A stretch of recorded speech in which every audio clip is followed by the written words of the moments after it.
Hi, I'm Eric Marsh, Executive Director of Whitewater Community Television in Richmond, Indiana, and I'm glad to be the host of Eastern Indiana Works, a program about workforce development in Eastern Indiana, in East Central Indiana. I'm joined by Mike Rao, who is the President and CEO of Eastern Indiana Works. Mike, start by telling us what Eastern Indiana Works is. Eastern Indiana Works serves as the Eastern Indiana Workforce Development Board, and which is a 9-county region that has been designated by Governor Eric Holcomb to serve as an economic growth region. So we provide all of the workforce development services throughout the Eastern Indiana region.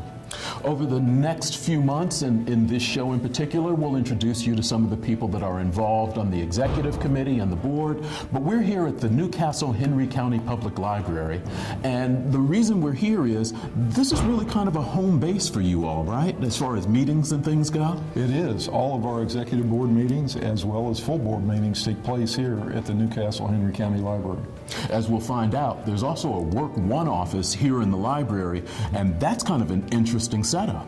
It is. It's the first of its kind in our region. It is a great co-location opportunity that has been provided to us by the Newcastle-Henry County Library Board and its executive director, Winnie, Logan, and we're delighted to have that partnership with them. It's working out very well. As we go through this show, we'll talk about resources, opportunities, and definitely where the jobs are in East Central Indiana. So welcome to Eastern Indiana Works.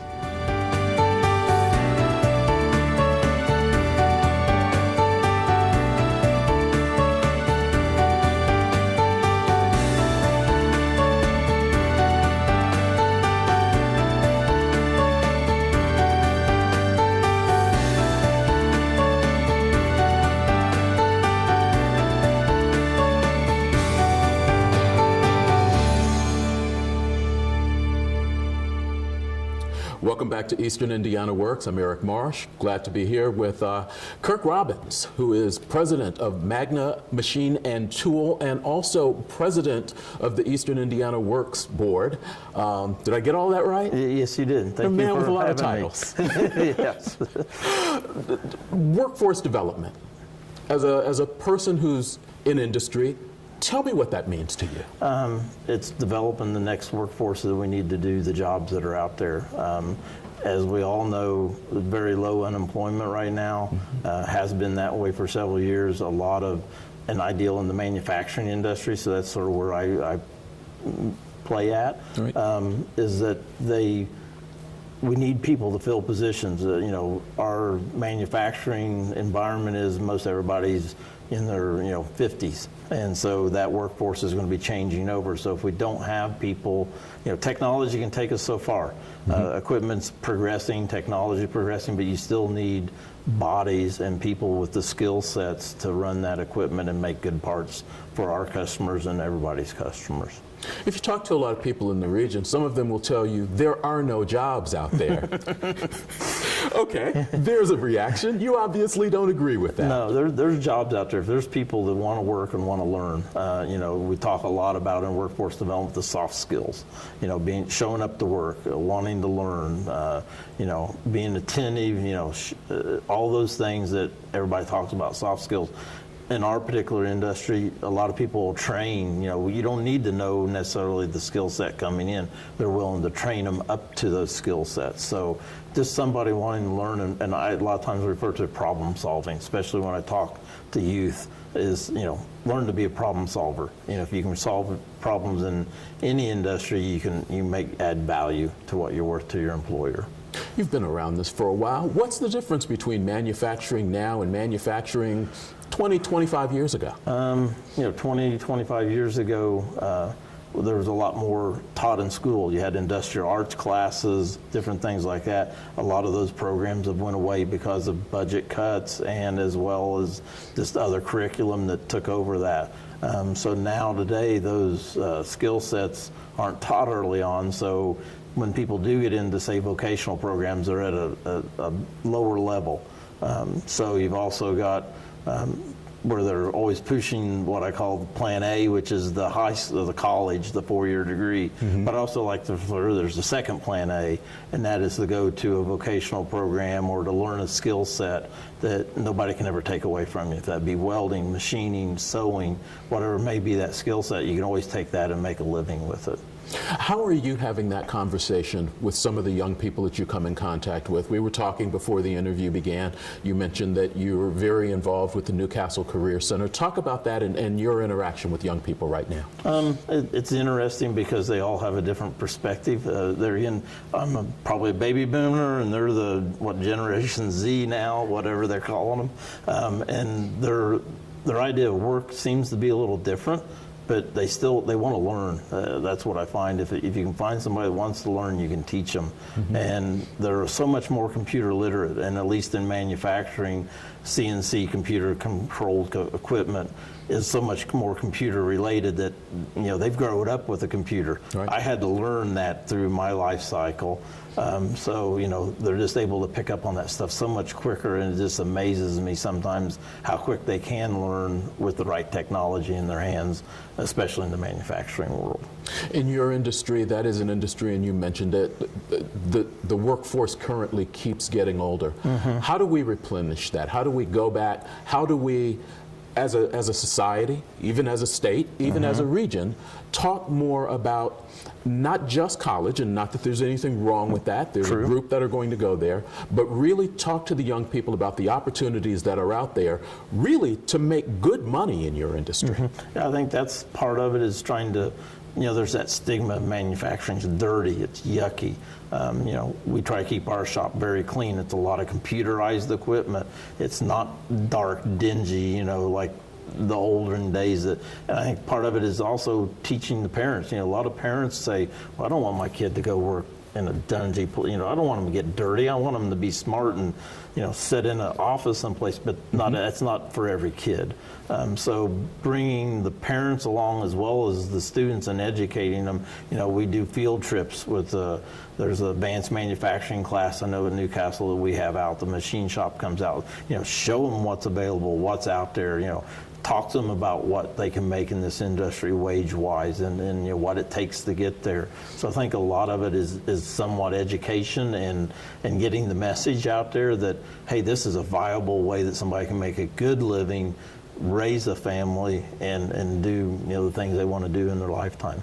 When somebody talks about high-wage jobs in this area, do you have high-wage jobs? What would be considered that? Yeah, I mean, our wage scale probably starts from somebody starting out. You're going to be in the $12 to $14 range, to where we've got people making over $25 an hour.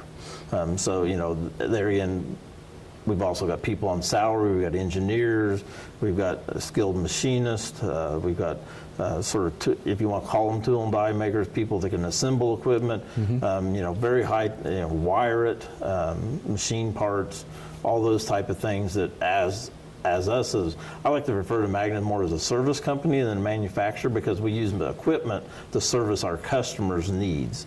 So if our customer comes to us with a certain need, we can basically manufacture a part or fix a part or redo that part. So teaching all that and getting people to buy into that thought process, I think, helps them see that what the industry is available for them to make a living.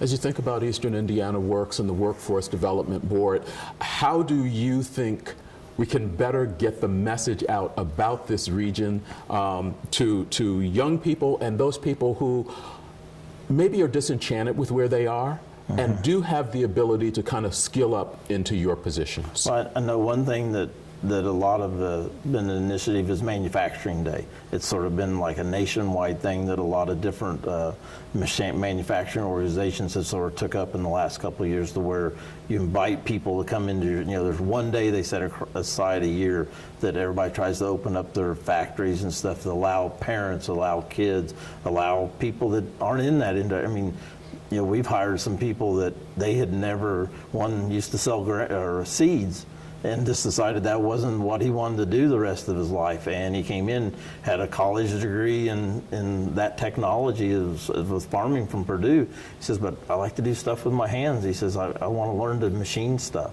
And so we took him, put him with an operator that had a lot more experience, and he's been there basically about 2 years, and just moving up the ladder as far as pay and skill level of what he can do for us. Kirk Robbins, Magna machine and tool. Thank you very much for spending some time with us. Great to hear your insight. Thank you very much.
Welcome back to Eastern Indiana Works. I'm Eric Marsh. Glad to have a chance to speak with Mayor Mike Pavey from Rushville. Sir, thank you very much for the time. Thank you.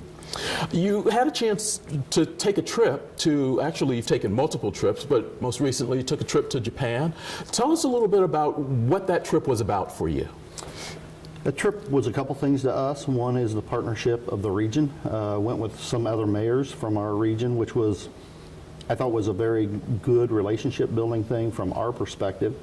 But also it was a trip to go and talk to our the home headquarters for Intat, which is a Japanese company that is in Rushville, and to continue our relationship with them.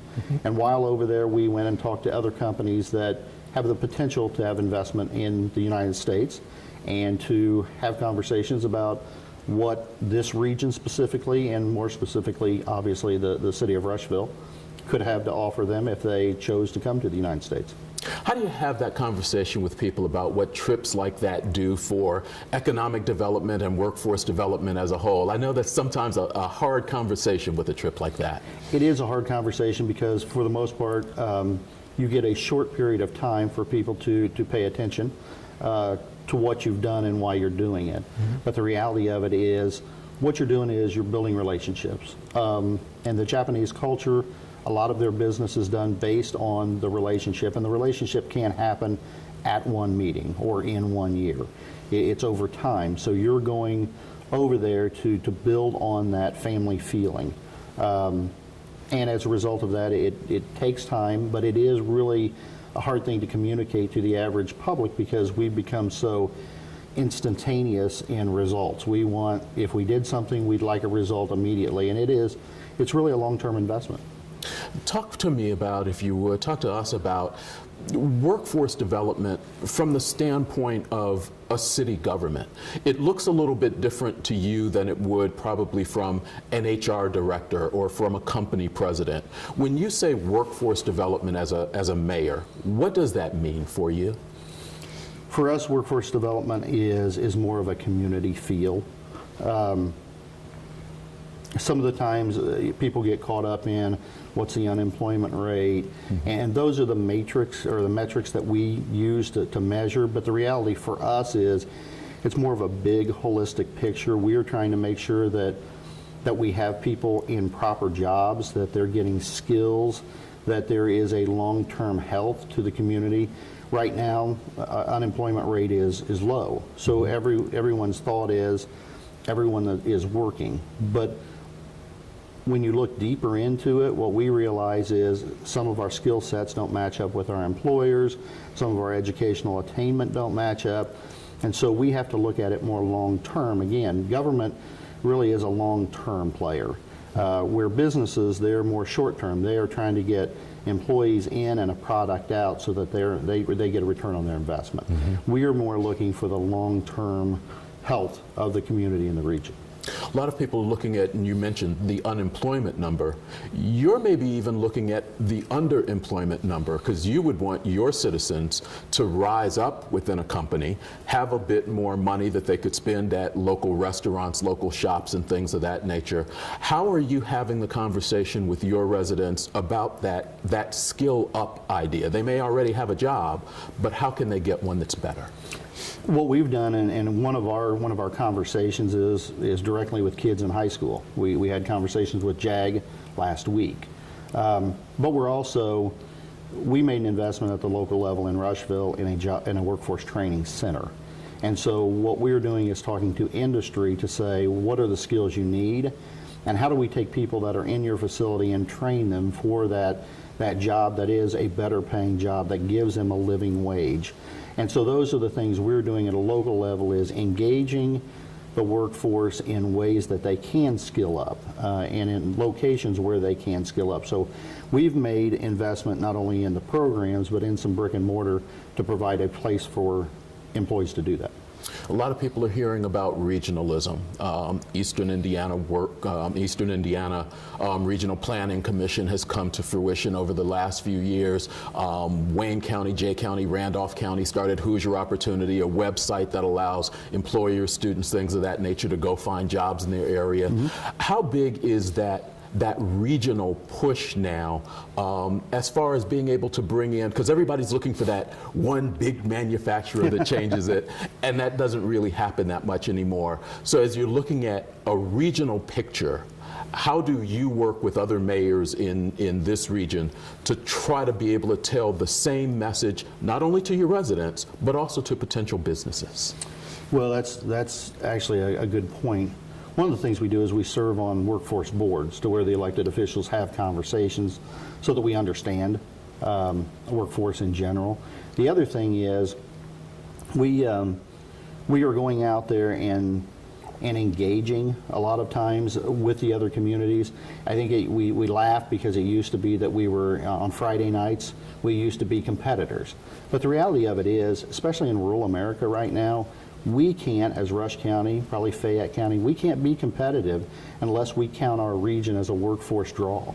And so when we go to compete against a Fort Wayne has a population that sits in Allen County. We have to count our whole region, and thus we all have to understand each other. We did the regional initiative with Okra not too long ago. And quite honestly, some people would walk away from that and say, I'm not sure, was that a good investment of our time and energy? To me, I would say it was excellent because I understand Richmond.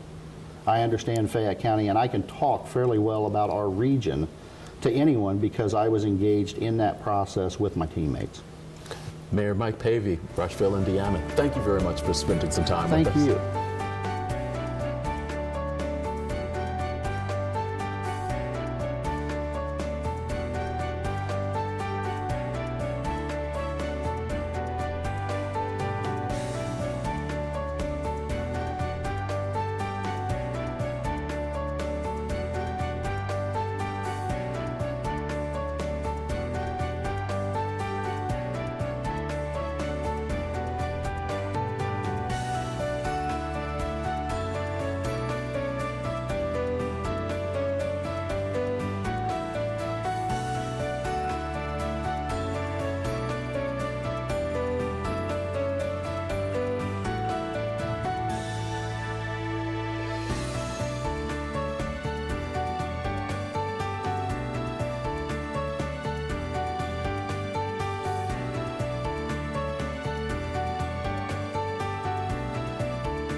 Welcome back to Eastern Indiana Works. We're having a chance to talk with Winnie Logan, who is the director of the Newcastle Henry County Public Library. Thanks for taking a few minutes. Sure, thanks for having me.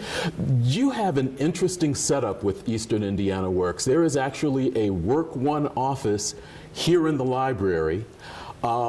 That's really only been open for about a year? Almost a year. It'll be a year in July. So tell me how that came about, because this is not the normal location for a Work One office. Sure. I had been thinking about, we have some unused space and things like that, and so I had already been thinking about ways that we might use some of our space and better utilize our facility. And I was approached by Work One staff who they were looking for a new location, and so they wanted to know what we might think about that. And so over the course of a few months, talking with our board and their board and everything, we decided that this would be a good partnership. Okay. And my initial thoughts of where I might put them is not at all what we ended up doing, which is okay. So we kind of walked around through the building and thought about different things, and I think what we've ended up with works well for them as well as for the library and our patrons. What were some of the things that you had to think about? What did you have to take into account for where they finally ended up as opposed to where you started? Sure. Well, accessibility was probably the number one thing of thinking about where in this building can we let, or can the public come to and get to easily, that's good visibility for them. So, and also, space that would meet their needs. They were very accommodating and very flexible about what we could offer. They were pretty much up for pretty much anything that we could offer. They were willing to take it. And so we ended up putting them at our main information desk, which is just right at the top of the stairs when you come in the building. It's one of the first things that you see. And so they share that space with our employees. So that was another thing that we had to think about is how that works, because we know that people will probably confuse them with our staff, and so I'm sure they get questions about the library and vice versa. So we had to kind of work through all of that, as well as providing them some more private space to meet with their clients one-on-one in a private area. So we've got an additional little study room that we turned into their back office that they can use as well. So, has your staff done any cross-training to be able to answer any questions, or is everything still completely separate? No, I think we've done some cross-training, which is really nice, and they've been very willing to learn some of our basics, and it's nice that they're sharing the space with our staff. So if somebody comes up to Work One staff member with a question really library related that they can't answer, our staff person is right next to them, so they can just say, right over here, someone will help you. But I know they've learned some of the basics of where are the restrooms and those kinds of questions that they don't necessarily need to send to our staff. So, what have you seen during the last year from day one till now? Are the numbers of people coming in looking for Work One growing? Is it more accessible to people? What are some of the benefits of this location? Sure, I think that it's very accessible to people. We're centrally located here in Newcastle, whereas their previous office was on the south end of town and maybe could have been more difficult to get to for some folks. I can't necessarily say that we've seen an increase in our traffic, but I think it's just and part of it is still, it's fairly new, and so people are still trying to learn or get the word out that, hey, Work One is here at the library. So I think it's an ongoing process, but I haven't heard anything negative. I've only heard good things about it from our patrons as well as our staff. Our staff have really embraced it. I think in the beginning, they weren't quite sure how this was going to work. So there was a little bit of anxiety about that, but they were really great and have embraced it and have said, it's been a really great partnership. So when we first started, we did it for a 6-month trial period, just so we could see if it works for us, if it works for Work One, And when we came up to the kind of end of that 6 months and we're looking at renewing, I asked my staff, and everyone said, what do you guys think? And they said, it's great, let's do it again. So we've extended it. So we'll see how long it lasts and works well for all of us. Hopefully it's something that works, and hopefully it's something that will continue to be replicated. Making that connection easier for people has got to be wonderful. Yes, and that's what we're all about, is meeting the needs of the community and serving them, and I think this is a good opportunity.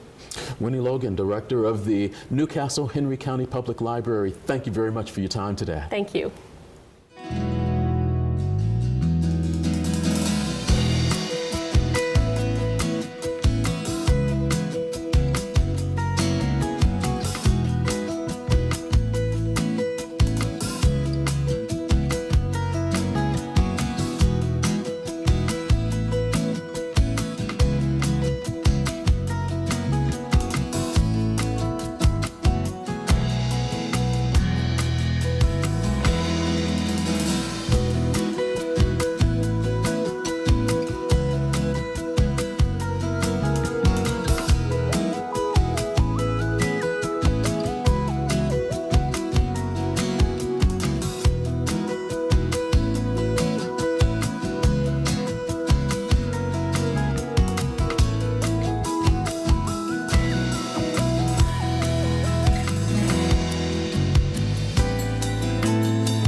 Before we go, a big thank you to Mike Rao and everyone at Eastern Indiana Works for allowing us to collaborate with them on this project.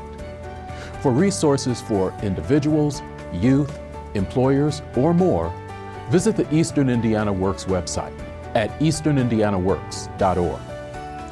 Thanks for watching this episode of Eastern Indiana Works. On future episodes, we'll look at the JAG program, Jobs for America's Graduates, that you can find in some local high schools. We'll also be providing resources for veterans. We'll also be talking not only with employers, but job seekers, so hopefully we can better connect the two so that we can get closer to full employment in this area.